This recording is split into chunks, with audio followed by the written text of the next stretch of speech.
Hi, fourth graders, and welcome to another wonderful Wednesday. We've spent the last 3 weeks talking about what to do when we have strong emotions. And we said first, we need to give ourselves a signal so that we stop and think. Second, we need to name the feeling that we're having. And then third, we need to calm ourselves down by doing things like counting or breathing or giving ourselves positive self talk. Well, one of the hardest emotions to calm ourselves down from sometimes is anger. When we're really mad, it can be really hard to get ourselves to stop. So, we're going to spend one extra lesson on calming down our anger. And we're even going to see what our character Maya does after losing that pen and A+ assignment to the boy who kind of stole her answer. So, calming down anger is our focus today. And I think all of us can use that sometimes. So, our goals today is we're going to identify situations where you might need to calm down. So, we're going to think to ourselves, what are times that sometimes make us angry?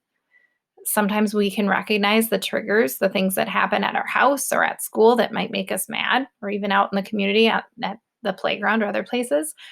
And then we're going to demonstrate a technique where we do deep centered breathing. It kind of reminds me of when we do yoga with Miss Black. And then we're going to just think about and demonstrate other ways that we could calm down, other things we could do for ourselves. Because really, this is helping ourselves as much as it's helping other people for how we react. So last week, we used this poster to help us. And sorry, my picture's over the last part, but remember it was stop, use your signal. I told you mine was tap my leg, name your feeling, excitement, embarrassment, disappointment, whatever it is. And then it was give yourself positive self-talk. It was count, it was breathe. And sometimes those can be really hard when you're angry. And sometimes you have to do a little bit of extra work with that. Okay. So here's a new breathing exercise besides just saying, okay, I need to take deep breaths. That's great to say, but sometimes we struggle with that. So here is a way to do that in a really thoughtful way. And if you practice it, it'll be kind of in the back of your head so that if you're having a moment when you're angry, you can bring this up and go, oh, yeah, I remember what I can do. I can do the breath cycle. So the breath cycle looks like this. You're going to breathe in first. So you're going to go in, 2, 3, 4. So you're going to breathe in for 4. Then you're going to hold it, 2, 3, 4. And then this one takes control. You're going to try to blow out all the way to 8. 2, 3, 4, 5, 6, 7, 8. One reason this can be helpful is it makes you slow down your breathing. Sometimes when you take deep breaths, we're still like this. And it can actually make our body still stay at that heightened state. It doesn't actually calm us down and doesn't really slow us down. So this breath cycle can be really helpful. So if I slow myself down and I breathe in for 4, hold it for 4, and breathe it out for 8, it makes my body stop and have time to think before I react or before I do or say something that I don't want to. So let's try it again together. In, hold, below.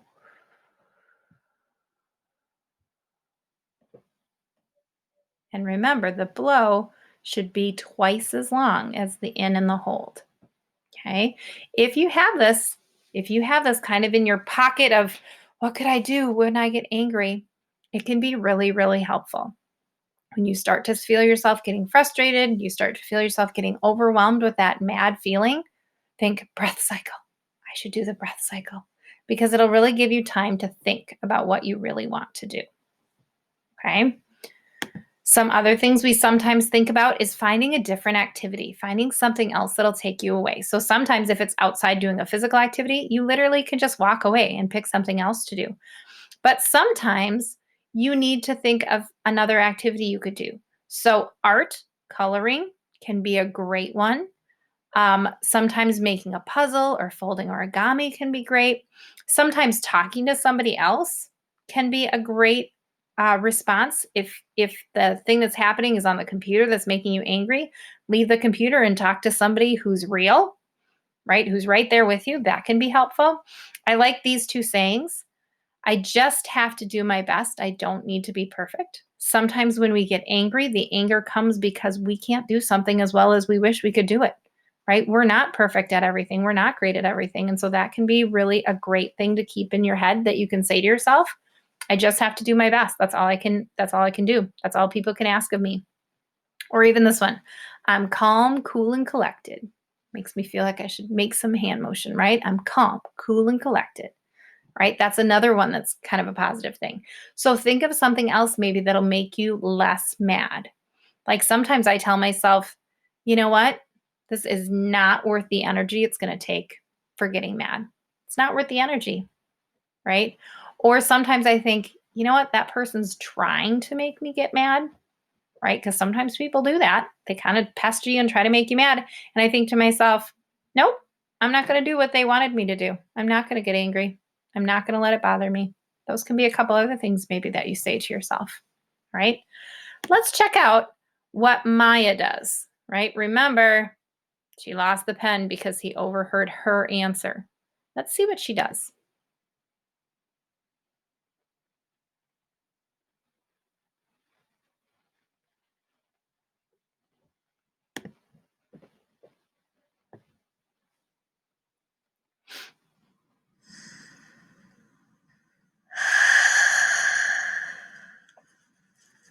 Stay calm, Maya.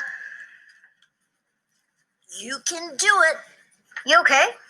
You look a little flushed. You want the pencil? No, thanks. I'm okay. Maya, you okay? Fine. You know, I'd like a rematch. Just between James and me. I have a feeling his Topeka answer was just a fluke. You know, I believe I have another lovely funky monkey pencil. Class, shall we have a face-off?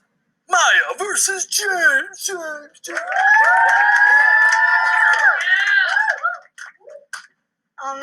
She can just have my pencil. I don't like it that much anyway. Besides, I think she might have said Topeka first. Good choice, James. Thanks.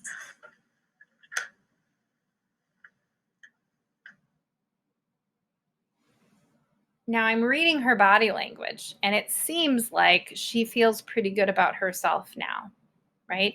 She didn't blow up at him. She didn't go try to take the pen away from him. She didn't start crying, right? But she thought about another way that she could kind of fix the problem, right? She says, "Okay, great. You won that. Let's do another one. Let's see how you do." Right? So sometimes we can think better and we can come up with a solution that works for us or even for us and the other person if we just take the time. So once you're calm, you can ask yourself to think about solutions, what you should do, right? So remember breathing, remember finding a different activity, especially that breath cycle on the breathing. Find a different activity that's going to take your mind off it. But then also, once you're calm, problem solve. What could you do about the situation? How could you change it? Because you don't want the situation to keep happening and keep making you angry. All right. Have a great rest of your Wednesday.